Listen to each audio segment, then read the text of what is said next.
Judas Iscariote es recordado hasta hoy como el mayor traidor de la historia, el hombre que caminó al lado de Jesús, escuchó sus enseñanzas, presenció milagros y aún así decidió entregarlo. Pero lo que ocurrió con Judas, después de ese momento, puede ser aún más perturbador que la propia traición, porque existen relatos diferentes, versiones que no encajan perfectamente y que convierten su historia en uno de los mayores misterios jamás registrados. Algunos dicen que se arrepintió profundamente. Otros afirman que su final fue brutal y violento. Pero existe una pregunta que casi nadie se hace. ¿Judas realmente tuvo elección o su historia formaba parte de algo mucho más grande de lo que podemos comprender? Para entender a Judas, es necesario volver al contexto en el que vivió.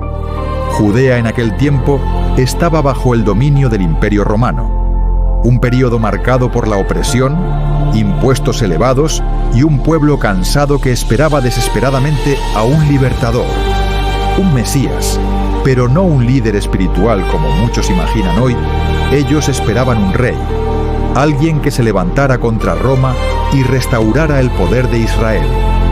Y es en ese escenario donde aparece Jesús, pero de una manera completamente diferente a lo esperado.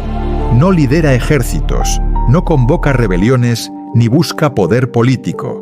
Habla de amor, de perdón y de un reino que no pertenece a este mundo. Y eso pudo haber causado algo importante dentro de quienes lo seguían. Especialmente en alguien como Judas, frustración. Judas no era simplemente uno más entre los discípulos. Ocupaba una posición de confianza. Era responsable del dinero del grupo, lo que indica que tenía organización, responsabilidad y quizá una personalidad más práctica y racional. Algunos relatos sugieren que ya mostraba comportamientos cuestionables con el dinero. Pero el punto más importante tal vez no sea ese, sino lo que esperaba de Jesús. Es posible que Judas creyera que Jesús se convertiría en un líder político, alguien que tomaría el poder y cambiaría todo rápidamente. Pero a medida que eso no sucedía, la duda pudo haber comenzado a crecer, seguida por la frustración y finalmente por una decisión que lo cambiaría todo. En cierto momento, Judas se acerca a los líderes religiosos y hace una propuesta directa, preguntando qué recibiría a cambio si entregaba a Jesús. Y el acuerdo se cierra por 30 monedas de plata, una cantidad que quedó marcada en la historia, pero que plantea una pregunta importante. ¿Realmente fue solo por dinero? Porque esa suma no era lo suficientemente alta como para justificar una traición de tal magnitud, lo que lleva a muchos a creer que Judas quizá intentaba provocar una situación, forzar una reacción. Tal vez esperaba que Jesús demostrara poder, que enfrentara a sus enemigos o revelara algo extraordinario, pero nada de eso ocurre. Cuando llega el momento, Jesús no resiste, no lucha ni huye, simplemente se entrega. Y es en ese instante cuando la realidad golpea a Judas de forma devastadora. Después de la traición, algo cambia dentro de él. El peso de lo que hizo comienza a volverse insoportable. Los textos indican que Judas se arrepiente, pero no se trata de un arrepentimiento superficial. Es algo profundo, abrumador, una sensación que lo consume por completo. Intenta retroceder, busca a quienes le dieron el dinero e intenta devolverlo, como si eso pudiera deshacer lo ocurrido. Pero recibe una respuesta fría e indiferente, diciéndole que eso ya no era asunto de ellos.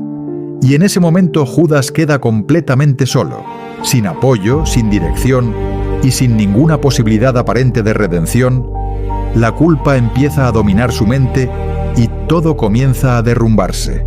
Es en este punto donde aparecen las dos versiones más conocidas sobre el final de Judas.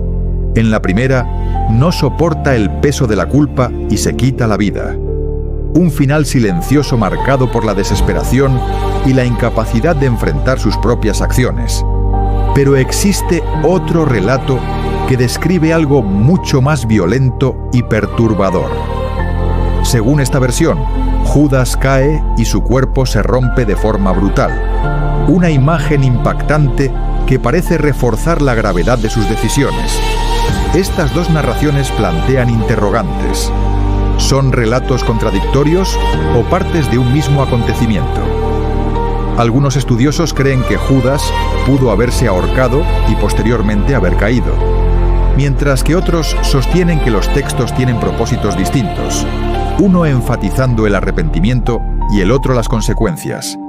Pero independientemente de la interpretación, el destino de Judas sigue siendo trágico. A lo largo de los siglos, esta historia ha dado lugar a reflexiones aún más profundas. Una de las más polémicas gira en torno a la posibilidad de que Judas haya desempeñado un papel necesario dentro de un plan mayor, porque sin la traición no habría arresto, sin el arresto no habría crucifixión, y sin la crucifixión no habría resurrección. Esta idea plantea una cuestión compleja. ¿Judas fue simplemente un traidor o parte de algo que debía suceder? La respuesta no es clara, y quizá nunca lo sea, ya que involucra temas como el destino, el libre albedrío y la responsabilidad individual. Otro aspecto que llama la atención es la comparación con Pedro, otro discípulo que también falló al negar a Jesús 3 veces, pero cuya historia tuvo un desenlace completamente distinto.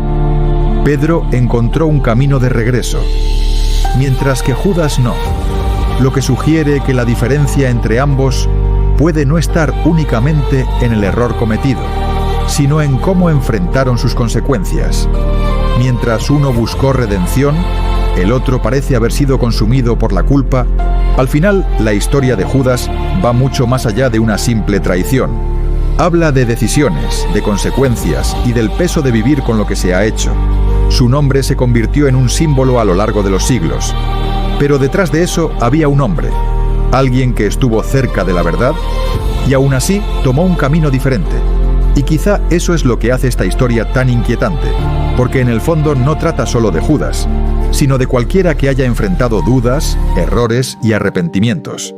Y deja una pregunta que sigue resonando hasta hoy. ¿Hasta qué punto una sola decisión puede cambiarlo todo?